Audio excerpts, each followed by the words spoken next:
ridiculariza os valores feudais. E a nossa obra vai ser Ísop.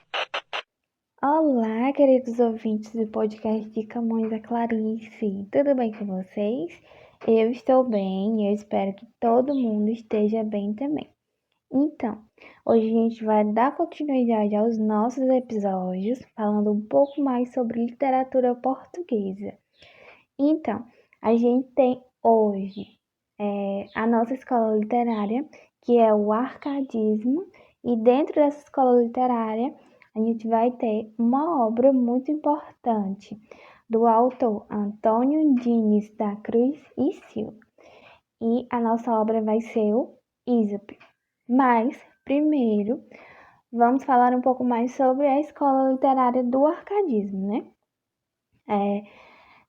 Nós sabemos que o arcadismo português ele foi um movimento nascido lá na Itália que se espalhou por todo Portugal, né? Na forma de uma escola literária. Que essa escola literária ela enfatizava, né, muito bem a racionalidade, diferente do barroco, certo? Então, essa escola literária trouxe grandes transformações para a Europa em termos de desenvolvimento social e também científico.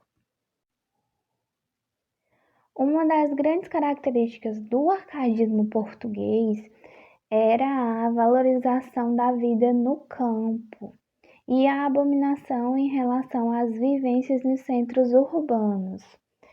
Ela tinha também como característica a leveza, a simplicidade, a paz, isso tudo que a natureza evocava, né? Além do iluminismo, que fazia parte dos conceitos árcades. Então, o arcadismo ele veio como um sucessor do barroco, que era a escola literária que tínhamos antes, né?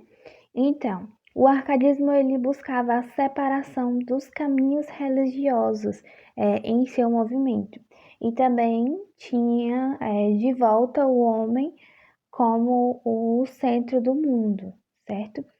E o arcadismo ele abominava certas características que o barroco tinha, porque os árcades, eles achavam que toda aquela coisa que o barroco trazia era sem relevância, né?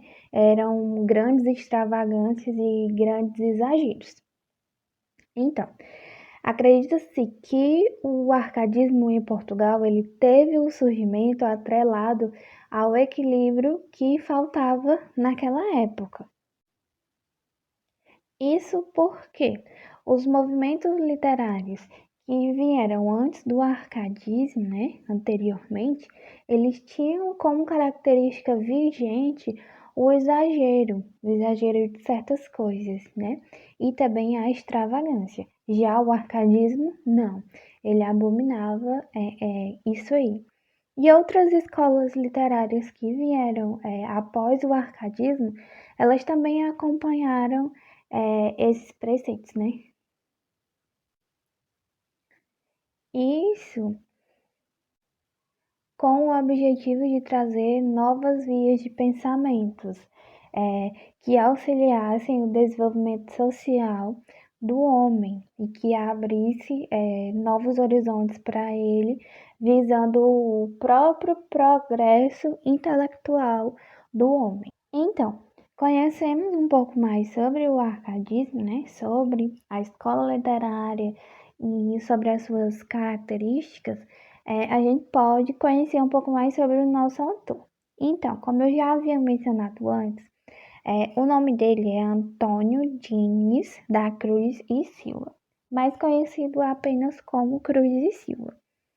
Ele nasceu lá em Lisboa no ano de 1731. Ele era filho de uma modesta família, né? Lá de Lisboa também, mas o pai de Cruz e Silva, ele imigrou para o Brasil pouco tempo antes do nascimento do filho, né? Então, ele ficou sobre os cuidados da mãe, certo? A mãe que educou ele de todas as formas.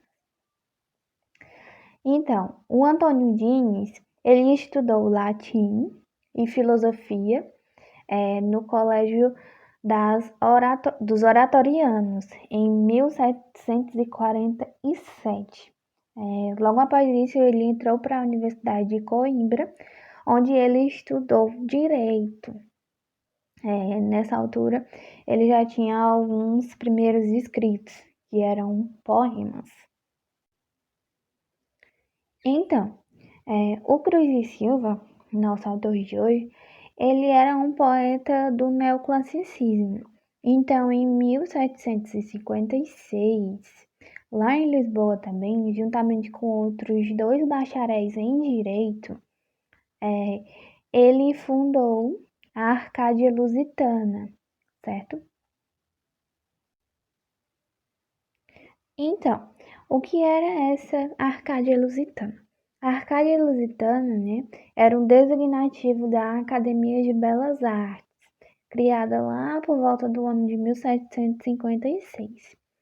Essa academia, ela fazia parte de um amplo movimento de criações de academias, certo? Então, como eu já mencionei, ela foi fundada por esses 3 jovens, né? E ela buscava uma integração no funcionalismo público. E os membros, eles se propunham a combater os excessos, né, do espírito barroco. E em orientação a isso, né, poder ter uma produção poética mais voltada para a estética neoclássica, com um fundo aí na razão e no culto natural, né? Que era uma das características do arcadismo. Então, o nosso autor, né, ele foi nomeado em vários outros cargos. Um deles foi como desembargador, né? Ele também seguiu a carreira da magistrada. Mas ele era um fiel seguidor dos princípios estéticos preconizados pelo neoclassicismo, certo? Esse neoclassicismo também era o arcadismo português ou setecentismo. Ele carregava variações de conceitos clássicos greco-romanos que se afastavam da religiosidade exagerada da escola literária anterior, que era o barroco. Então, os arcadistas, eles defendiam que o barroco era um modelo antiquado e que precisava ser deixado para trás. Dessa forma, o nosso autor, somente em raros momentos, ele libertou a poesia dele, né, a obra dele, em geral, do convencionalismo do arcadismo. Isso quer dizer que toda a obra dele era voltada para as características do arcadismo, deixando de lado os exageros do barroco. Então, em se falando um pouco mais sobre a obra do nosso autor, para a história da literatura portuguesa, o Cruz e Silva, ele se notabilizou-se, certo? Com o Ísopo, que é a nossa obra em questão de hoje, que é considerada, né, essa obra pela crítica como a verdadeira coroa poética de Diniz, certo? Então essa obra se tornou uma das mais importantes para a carreira do autor. Com essa obra, o nosso autor se torna, sobretudo, um dos escritores que mais se esforçou pela difusão do ideal clássico da pureza e do equilíbrio e também do bom gosto, contraindo assim sempre os excessos do barroco. Assim, faz-se importante lembrar, né, que esse movimento ele era um movimento bastante simplificado, né? Que, como eu já mencionei várias vezes, fazia oposição ao barroco. Então, tinha uma frase bastante presente no movimento do arcadismo, em contraposição ao barroco, que era cortar o inútil, fazendo referência a toda a inutilidade do movimento anterior. Assim, com o Aesop, o nosso autor, num estilo propositalmente escolhido por ele, né, que realçava ali o ridículo. Ele tentou e conseguiu, né, fazer uma grande crítica aos ideais barrocos com essa obra dele. A obra ela foi escrita num estilo épico, bem parecida com os Lusíadas, e ela tem como tema principal uma questão de um cerimonial entre o bispo de Elvas e o deão da respectiva sé. Então, essa obra ela ridiculariza os valores feudais, a mentalidade escolástica e a poesia gongórica. Ela também ridiculariza a aristocracia e também os abusos praticados pelo alto clero. Por essas características de confronto ao movimento literário anterior, essa obra ela foi considerada a verdadeira obra-prima de Cruz e Silva e ela tomou uma popularidade muito grande.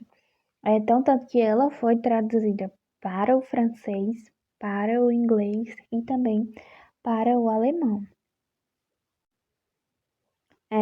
E o nosso autor, posteriormente, ele publicou muito pouco em vida.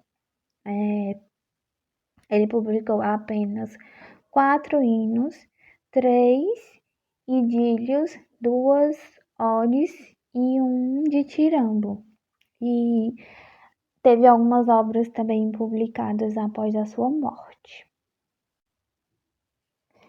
E é isto. Espero que vocês tenham gostado bastante de conhecer um pouco mais sobre o arcadismo português, sobre o Cruz e Silva e sobre a sua principal obra. Inclusive, eu aconselho que vocês vão lá, procurem essa obra, ela é muito legal de ler.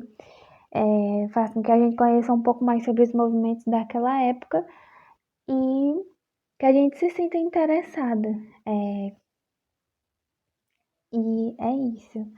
Beijos e até a próxima!